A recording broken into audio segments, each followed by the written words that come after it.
6월 16일 셀트리온 방송을 시작하겠습니다. 연준, 양치기 소년 아닌가? 미국 연준과 하는 금리 인상 언급에도 시장에선 엄포로 해석하고 있다. 2019년 금리 인상 이후의 시세에도 동결로 이어간 전례가 있고 하는 긴축 강조에도 시장에서는 연내 동결 전망이 우세하다. 제롬 파월 연준 의장이 6월 FOMC 직후 인플레이션을 잡으려면 갈 길이 먼다. 거의 모든 의원이 연내 금리 인상이 적절할 것 같다는 견해를 보였다. 제 의견은 뭐였죠? FOMC를 통해서 금리를 동결하고 미디어를 통해 시장을 컨트롤하고 있습니다. 자, 그래서 연준이 최대 두 차례의 베이비 스텝을 예고했지만 시장에서는 신뢰하지 않는 분위기이다. 통화 긴축 우려에도 미국 증시는 반등을 하면서 파월의 경고를 외면하고 있다. 국내 사정도 다르지 않다. 한국은행 역시 이창용 총재의 입과 금통위 의사록을 통해 수차례 긴축 기조를 시사했지만 시장은 반응하지 않았다. 제롬 파월은 양치기 소년? 자, 그러면서 추가 금리 인상을 무시하고 미국 증시가 일제히 상승을 보였습니다. 간밤 나스닥이 1.15, 다우가 1.26, S&P가 1.22 달리기 시작했다는 거죠. 자, 월봉 기준으로 보게 되면 1번 매물대는 돌파를 했고요. 2번 매물대 근처까지 와 있습니다. 자, 1번 매물대를 돌파하면서 오르락 내리락 하면서 미디어를 통해서 상당히 헷갈리게 만들었죠. 2023년도는 강한 상승장이 예상이 된다. 국내 증시도 마찬가지고요. 미국 증시도 마찬가지다. 위험 자산에 상당히 긍정적인 분위기가 이어질 확률이 높다. 끊임없이 언급을 드렸죠. 아마도 금리 동결 구간 때 계속해서 달려나갈 확률이 무척 높다. 저는 그리 생각을 하고 있습니다. 자, 지표를 좀 볼게요. 원화가 강세죠? 1275원입니다. 쭉 원화가 최근에 많은 엄청난 강세했었어요. 반도체 섹터의 상승을 기반으로 해서 달러 인덱스도 꺾였죠? 보이시죠? FOMC 직후 훅 꺾였어요. 훅 꺾였어요. 달러 약세를 의미한다. 유가가 좀 반등을 했죠? 연준의 긴축, 매파 스탠스, 그리고 재고에 의해서 떨어졌다가 또 반등을 해버렸네요. 유가, 위험자산의 강세, 달러의 약세, 원화의 강세였다. 더불어 미 국채금리가 떨어졌습니다. 자, 국채금리 또한 빨간불이 중요한 게 아니고요. 훅 떨어졌어요. 3.83에서 3.70으로 훅 떨어졌다. 자, 그 하락폭이 꽤나 컸습니다. 1개월치를 보더라도 쭉 꺾였죠. 그쵸? 하루 이틀 만에 3개월치를 봐더라도 고점에서 좀 꺾였다. 이게 추세적으로 좀 하향에 나오겠죠. 기준금리 동결 구간 동안에 시장금리는 쭉 하락할 가능성이 있다. 이 구간에서 시장이 위험자산의 반등이 예상됩니다. 제가 바라보고 있는 매크로 반이죠. 2023년도 하반기, 2024년도 상반기 어느 기준점, 이때까지 3, 4합병을 완료를 하고 대형 M&A나 차세대 모멘텀이 나오겠죠. 중요한 건 실적 기반 위에 이런 모멘텀들이 쏟아져야 셀트리온 쪽으로, 제약바이오 쪽으로 자금을 쏠 확률이 높겠죠. 저는 그럴 확률이 높다고 생각을 합니다. 자, 국내 증시를 한번 살펴보겠습니다. 오늘 코스피가 0.66, 코스닥도 1.13 상승으로 마감을 하였습니다. 국내 증시 또한 상승을 했죠. 셀트리온은 오늘 2%대 이상에 나왔었는데 0.73으로 마무리했고요. 헬스케어 2.27, 제약은 0.97. 자, 하락을 마무리를 좀 한 것 같은 그런 느낌이 나오길 보였겠지만 우리는 항상 인지할 필요가 있어요. 뭐죠? 1년 동안 급한 하락, 강한 하락이었어요. 레캐노라가 터졌었다면 이 물량 소화하고 갔겠죠. 그러나 아쉽게도 신약을 성공했던 기술력은 남아있지만 오미크론과 국가를 넘어서는 권력이 저는 있었다고 생각을 합니다. 어쨌든 중요한 건 1년 동안 쭉 하락을 했어요.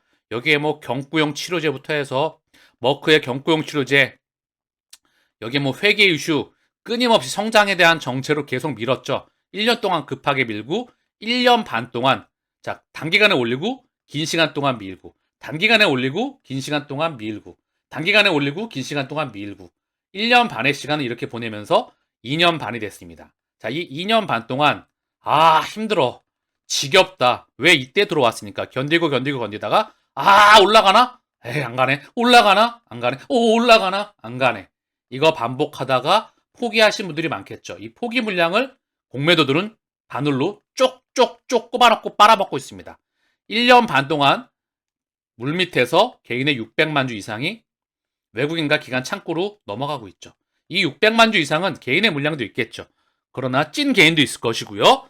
그러나 차명 물량도 상당히 많이 포진을 해 있다. 우리가 정리해야 될 건 뭐죠? 제가 끊임없이 언급을 드려요. 요 하락 추세 바닥을 다졌어요. 그리고 국내 증시에 자금이 갈 데가 반도체와 제약바이오 말고는 그다지 없습니다. 산업 섹터별로.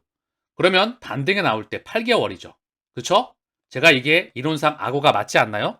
충분히 논리적으로, 데이터상으로 악어가 맞다고 생각을 합니다. 매크로 증시 또한 반등을 지속하고 있어요. 자, 그러면 이야기가 됐죠. 자금이 언제쯤 들어올지 그건 그들이 정합니다. 왜? 그들이 국내 증시의 주인이니까. 우리는 기다려야 돼요. 어차피 실적 찍히면 공매도 하랩이라도 자금이 안 들어올 수가 없겠죠. 여기에 모멘텀들이 쏟아지고 있기 때문에 공매도 누적 잔고를 이미 1200만 주에서 1300만 주대에서 200만 주 아래로 6분의 1 토막 줄여놓고 떠나갈 준비를 하고 있는 거겠죠. 기다려보시죠. 우리 시간 올 것 같으니까. 셀트리온 바이오시밀러 해외 진출 속도전. 러시아와 대만도 준비한다. 항암 바이오시밀러 베그젤마. 유럽의 끝 러시아 상표도 출원했다. 미국 출시 앞둔 유플라이마도 대만 상표 유봉매 우붐에 내놔. 자, 좀 볼게요. 셀트리온 헬스케어는 미국과 유럽 대비 바이오약품의 시장 규모가 작은 아시아 태평양 지역에서도 판매 제품을 확대한다. 미국에서 올해 7월부터 판매 예정인 휴미라의 바이오시밀러 유플라이마, 이거 엄청 진짜 대형 모멘텀입니다. 대만 제품명 후보로 유봉매, 우봉매 상표를 출원했다. 순차적으로 해외 출시 국가를 확대하겠다는 전략의 일환이다. 자, 고농도이고요. 구연산염을 제거해서 통증을 줄였죠. 여기에 교차 처방 임상 중이고요. PBM사에 등재가 되고 직판으로 확장하게 되면 매년 얘도 꾸준히 조 단위의 캐시카우를 창출할 거라 생각을 합니다. 첫 번째는 램시마이스가 유럽에서 이미 올해 5천억 캐파가 예상되고 있죠. 내년이면은 미국에 출시가 되잖아요. 올해 10월 달쯤 허가를 받고요. 꾸준히 조 단위를 출시하는 회사가 이제 나온다는 거죠. 그 전에 수급이 올해 들어오기를 저는 개인적으로 기대해 봅니다. 2025년 100조 규모의 세계 바이오약품 시장을 공략할 것이다. 올해 최대 5개의 후속 바이오시밀러 허가 신청을 완료하는 등 이것 또한 차례로 모멘텀입니다.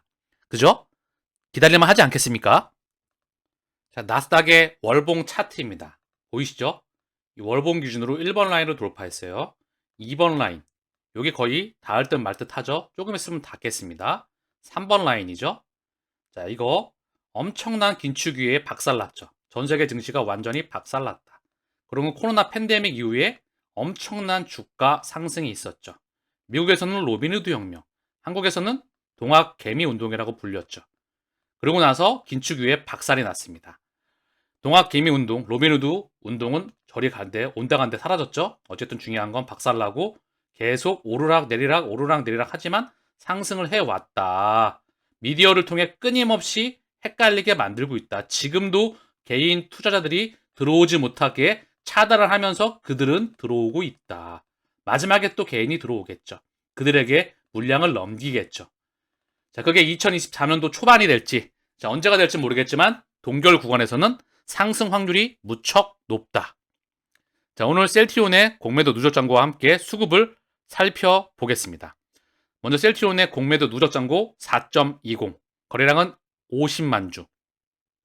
오늘 0.73 상승 마감하였습니다. 헬스케어의 공매도 누적 잔고 13.71, 거래량은 109만 6천 주. 오늘 2.27 상승 마감. 제약은 공매도 매매 비중 15.70, 거래량은 16만 3천 주. 오늘 0.97 상승 마감. 셀트리온의 대차 잔고입니다. 최근에 900만 주가 깨졌어요. 어제 기준이고요. 899만 주, 900만 주가 깨졌다. 공매도 누적 잔고는 살짝 늘어서 200만 주대 초반에 있습니다. 6시가 좀 넘으면 다시 나오겠죠? 210만 주, 212만 주죠? 얘가 다시 한번 100만 주대로 내려가리라 제 개인적으로 확신을 합니다. 그리 오래 걸리지 않을 거예요. 공매도가 11년간의 전쟁 끝나고 떠나가는 게 이게 첫 번째 지표입니다. 1200만 주에서 1300만 주에서 6분의 1 토막 나 있는 게. 그러고 나서 바닥권에서 계속 줄여왔죠. 어느 순간 이제 쇼커버가 나오면서 떠나갈 준비를 하지 않을까.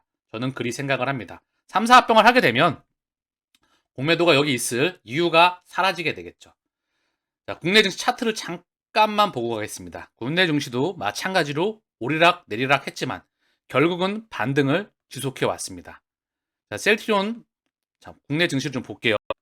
자, 코스피의 월봉입니다. 한눈에 보이죠? 코로나 팬데믹 때 박살이 났어요. 박살 나고 나서 동학개미의 운동에서 거의 수직으로 상승했죠. 월봉이기 때문에 더 잘 보이는 거예요. 거래량이 엄청 났습니다. 이때 미친 듯이 달려들었죠. 그러고 나서 미국의 자이언트 스텝으로 긴축기 때 완전히 박살났죠. 최근에 반등이 나오고 있습니다. 똑같이 반도체 섹터를 기반으로 해서 원화 강세가 이어지고 있죠. 헷갈리지만 끊임없이 상승해 왔다. 얘가 상승을 지속해 나가면 JP모건에서 한 3,000 금방 2,900 언급을 하고 있더라고요. 참고만 할 뿐입니다. 3,300을 고점을 찍었죠. 이 가운데 얘가 상승이 나올 때 3, 4합병이 나와야 되겠죠. 그리고 제약바이오로 수급이 몰릴 수 있는 시기를 우리는 기다려야 합니다. 자, 오늘 셀트리온의 수급입니다. 기간 9,300주 매수, 37,000주 사모펀드가 들어왔고요. 연기금이 오늘도 11,000주를 매도했네요. 하나, 둘, 셋, 넷, 다요. 6거래일 연속 매도가 나오면서 한 달 기준 86,000주 매도입니다. 이거 하루 만에도 들어오죠. 자, 수급이 꼬였던 게 자, 이제 좀 풀려야 되겠죠. 외국인은 오늘도 찔끔 매도했어요. 2,600주 가까이. 자, 그러면서 대략 한 며칠이죠? 하나, 둘, 셋, 넷, 다여, 일곱, 여덟, 아홉, 열. 10거래일 연속 순매도.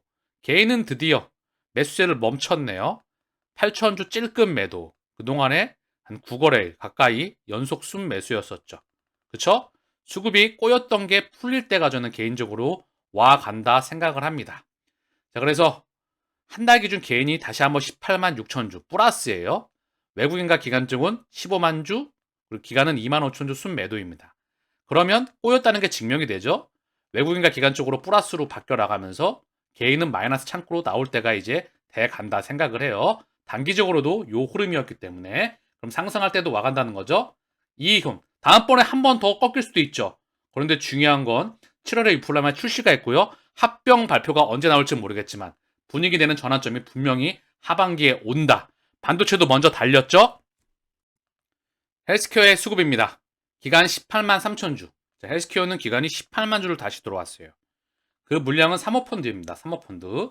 사모펀드가 한 달 기준 50만 주를 담아내고 있습니다. 많이 담았네요. 그렇죠? 헬스케어는 수급의 중심이 기간. 그중에 사모펀드가 중심이다. 최근에도 몇 거래를 빼놓고 안 담을 때도 플러스 영역이 많았습니다. 자, 그리고 보험, 투신, 기타 금융, 연기금 다 들어왔어요. 헬스케어는요. 금융투자는 14,000주 매도, 외국계 창구를 통해서 13,000주, 개인은 16만 5천주 매도가 나왔네요. 자, 헬스케어는 개인의 순매수세가 끝나갑니다. 자, 그러면 개인의 매도세가 다시 이어지게 되면 긍정적으로 좀 기대해볼 수 있겠죠.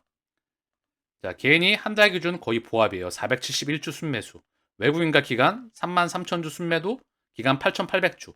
이거는 완전히 하루의 흐름도 안 되는 것 같죠? 거의 0에다 수렴하고 있습니다. 이제 분위기가 바뀔 때가 오는 것 같아요. 자, 제약. 오늘 기간이 23,000주 순매수, 외국인 만주 매도, 개인은 12,000주 매도가 나왔습니다. 기간 23,000주는 다시 한번 사모펀드가 21,000주를 매수했어요. 셀트리온과 헬스케어, 제약 다 사모펀드에서 들어오고 있죠, 현재. 연기금은 1,733주 매도, 투신은 5,800주 매수, 금융투자는 2,700주 매도입니다. 자, 그러면서 개인이 92,000주 순매도, 외국인과 기관은 외국인은 거의 보합이에요. 한 달 기준이기 때문에 이거는요. 4,700주 매수, 기간은 9만주 순매수입니다. 어쨌든 중요한 건 셀트리온, 헬스케어, 제약 다 수급이 엉켰다. 이게 풀릴 때가 단기적으로도 옵니다. 중요한 건 요 박스권, 요 하락하고 요 박스권을 뚫어야 되죠. 20만 원을 뚫어버리면서 달려나갈 수 있는 8개월의 고속열차를 우리는 기다릴 명분이 충분하다 생각을 합니다. 방송 때마다 그 백데이터를 말씀드리고 있죠. 자, 힘들 내시고요. 오늘 방송은 여기서 마치겠습니다. 감사합니다.